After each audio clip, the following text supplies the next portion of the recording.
But let's start off with tomorrow night, Friday, 7:50 p.m. The Melbourne Storm at $1.40, -7.5, take on my beloved Sydney Roosters at $3.80. You can actually get plus 11.5 for the Chooks. The over-under is 39.5. Melbourne have won the last 8 games that they've played at Amy. They've got a ridiculously good record against the Roosters. I think it's 7 of 8. They've covered in those 7. And I think in finals when these two have played, unders is the play here. But these teams are the literal walking wounded coming into week 2 of the finals, Phil.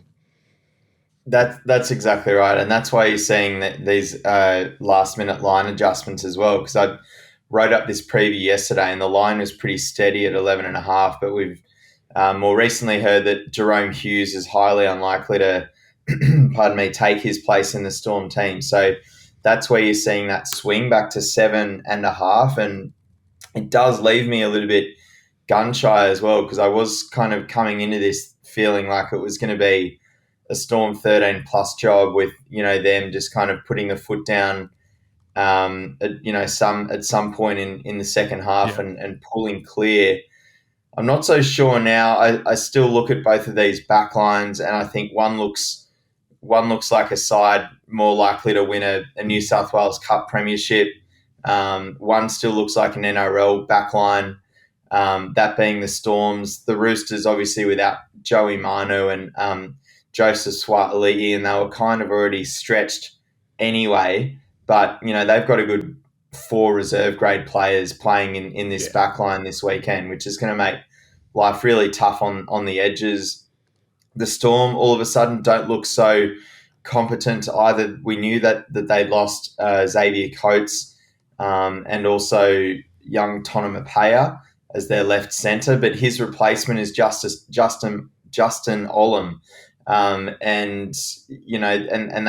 they've got Remus Smith coming in to replace Coates at left wing. So I wasn't quite as concerned about those replacements as I was the Roosters on the flip side. But now with that Jerome Hughes, those things do start to stack up. So it leaves me a little bit in two minds about how this one will play out. I suppose we can get into the try scorers as well, but there are just so many outs for both of these sides.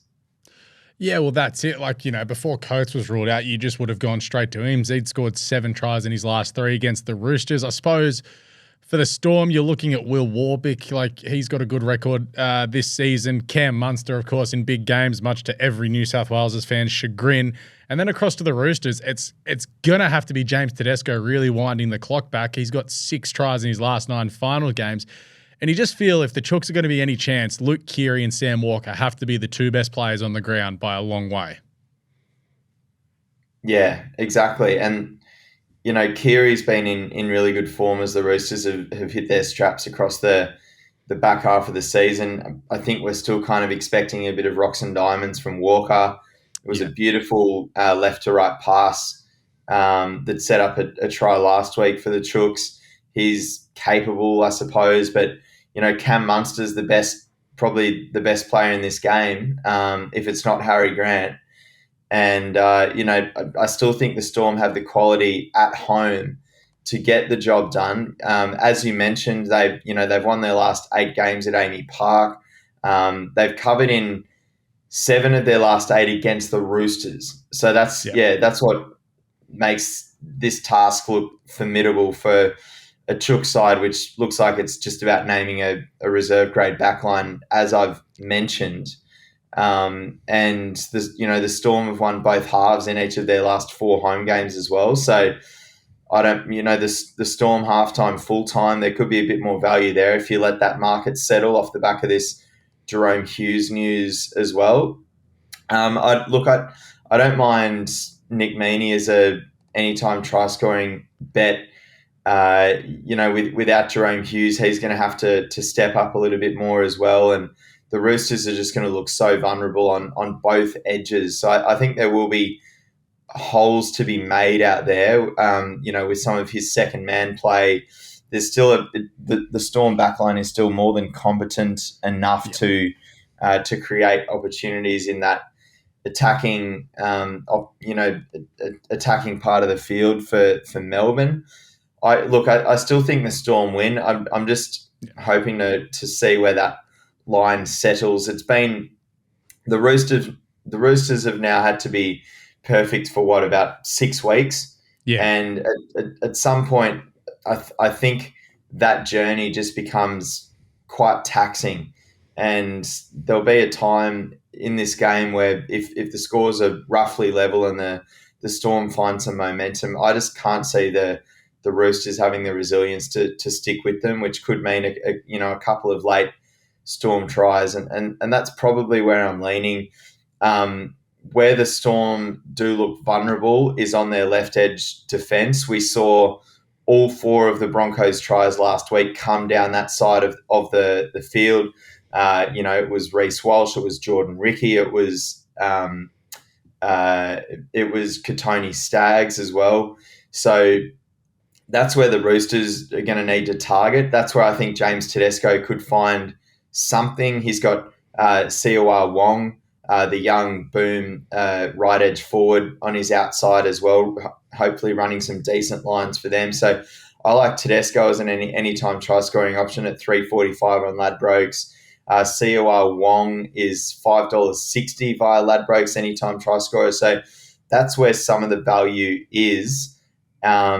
But yeah, the over-under is so low as well in this one as well, 40.5 points. Yeah.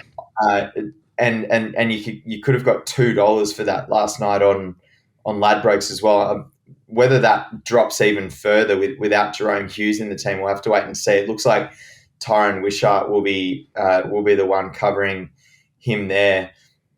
I don't know. Something tells me that is just such a low over under, and if the Roosters can manifest 1 or 2 tries in this game, I think the Storm can still score enough points to trouble that over underline. So I'm still angling that over is where the value is as far as that proposition goes, but there's just a lot of uncertainty heading into this game.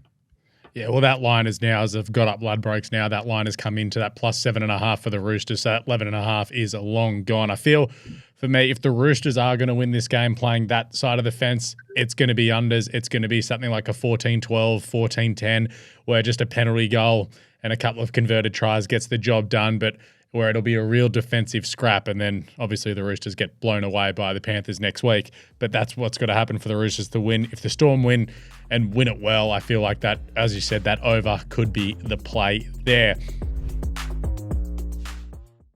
What's gambling really costing you? For free and confidential support, call the number on the screen or visit the website.